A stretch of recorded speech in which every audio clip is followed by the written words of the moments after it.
अहिले हाम्रो गाउँ टापु बनेको छ। चारैतिर यसको पानी छ, बिचमा गाउँ छ। वरिपरि चारैतिर गाउँमा पानी नै पानी। यो टापु जस्तो बनेको छ। चारैतिरबाट हेर्नुस्, पानी नै पानी, पुरै भरि भराउँछ।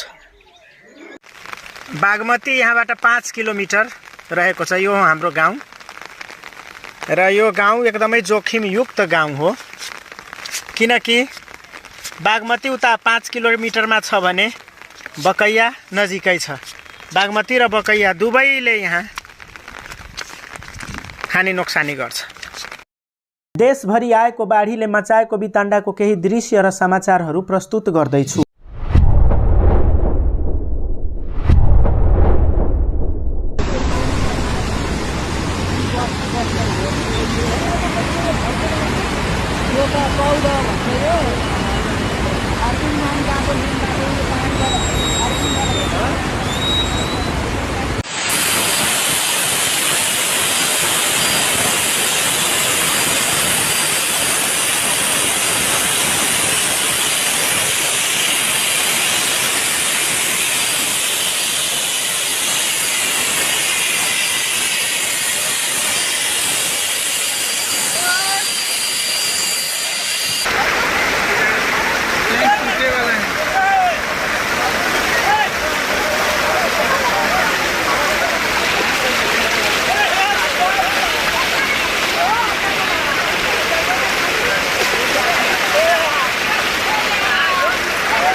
साने